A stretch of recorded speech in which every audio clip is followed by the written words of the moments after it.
And people like me are already planning for 2025. So this is what you are going to do. But before you do that, hello everyone, hi family, welcome back to my YouTube channel. Thank you so much for stopping by. I hope you enjoyed today's video and you decide to subscribe and always click the bell so that anytime I upload the video, you are the first one to know. We have less than 50 days before 2024 comes to an end, and people like me are already planning for 2025. Yes, why? Because we don't want stress for January. We don't want to be planning things. We just want, by the time January knocks, we are executing. So if you are like me, you're already planning for 2025, come on in, let's have a chat. Now, setting New Year's goals a month or 2 months before the year begins is very important. But before you do that, it is very, very, very imperative that you reflect on your current year before planning the new year. So if you are planning for 2025, just sit down. Yes, let's reflect on 2024. And sometimes I know we could be tempted not to reflect on 2024 because we went through so much pain, a failed business happened, this and this happened, you lost some loved ones, you lost some monies, and so many bad things happened. So you feel like this dark cloud that was covering 2024, and you just feel like you want to jump to 2025. But let me tell you, in between the pains of 2024, in between the months, there were little good things that happened. There were little good miracles that happened. And if you write them down, you're going to actually smile and see that 2024 was not only bad. Okay? So this is what you're going to do. You're going to grab your notebook, just like this one, and your pen. Yes, it doesn't have to be fancy. Just get a book. Just get a paper. Okay? And you're going to draw a straight line just in the middle, like that. It's not straight, but just draw a line. And on the other side, you are going to write the highs, the achievements, the beautiful things that have happened. You have to force yourself to remember the good things, okay? Just force yourself to remember the good things that happened. On the other side, you're going to write the bad things that have happened, the disappointment, the things that you couldn't execute, the things that felt painful for this year. So you're gonna write the good and the bad, okay? Now here's the reason why you should do that. Number one, either something was good or bad. It's gonna help you so that next year you do better, okay? If it was a bad thing that happened to you or a failed business, you're gonna see, why did this business fail? How can I make it not fail next year? If it's a good thing, you're going to say, okay, how can I even do better? How can I maximize my strategies for next year? That is why it's important to write the good and the bad. One of the reasons why you should reflect is that you get to celebrate. You get to celebrate your accomplishments.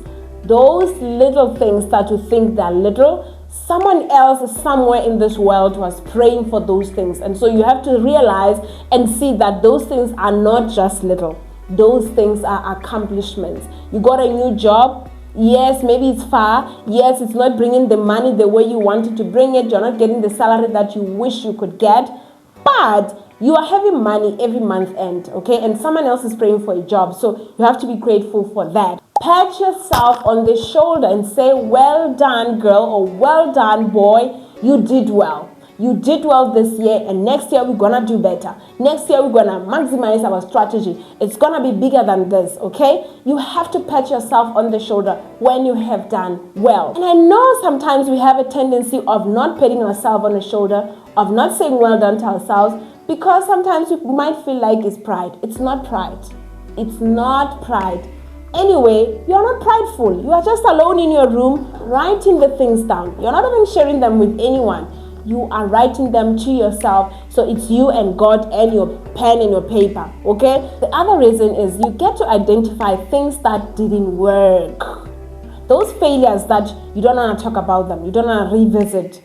Just write them down, okay? And see the things that you were in control of, like a business that failed, goals that you couldn't reach, things that you had control of. See why they didn't work. What is it that you missed? What made your goals not to work?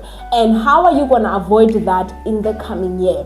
So you see, it's not bad to actually write the things that didn't work. Okay? However, on the things that you couldn't control, things like death, things that were just beyond your control, there's nothing you can do about it. Okay? There's nothing you can do about it. Just surrender them to the Lord and ask Him to heal your heart so that you can move on.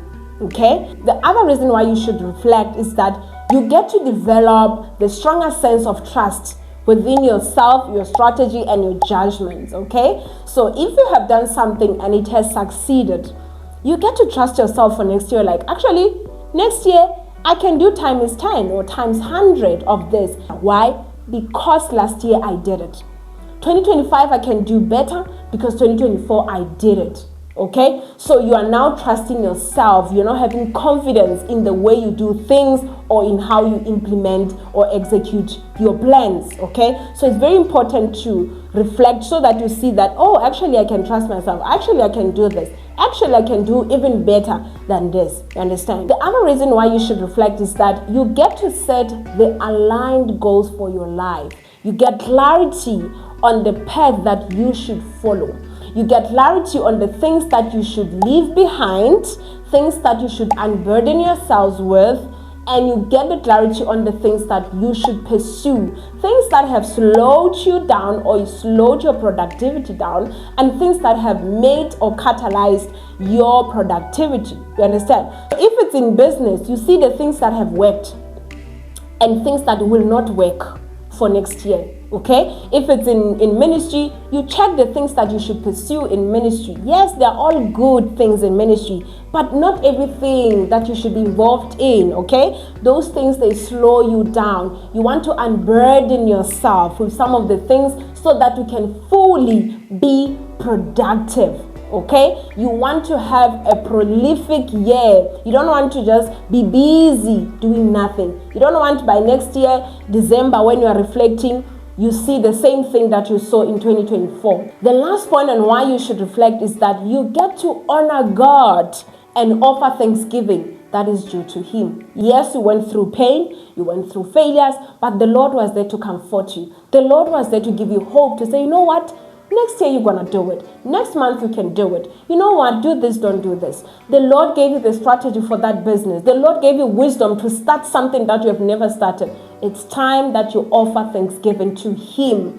It's time to realize that it was the Lord who did it. Had it not been for the Lord, the enemy could have swallowed you alive. Had it not been for the Lord, that business could have failed. Okay? So it's very important that you reflect so that you really offer God a heartfelt gratitude and thanksgiving. Not just saying, thank you, Lord, for life. Yeah, I went through a lot. I don't know what else to thank you for. No. You have to be aware. You have to identify the things that the Lord has done for you. Okay?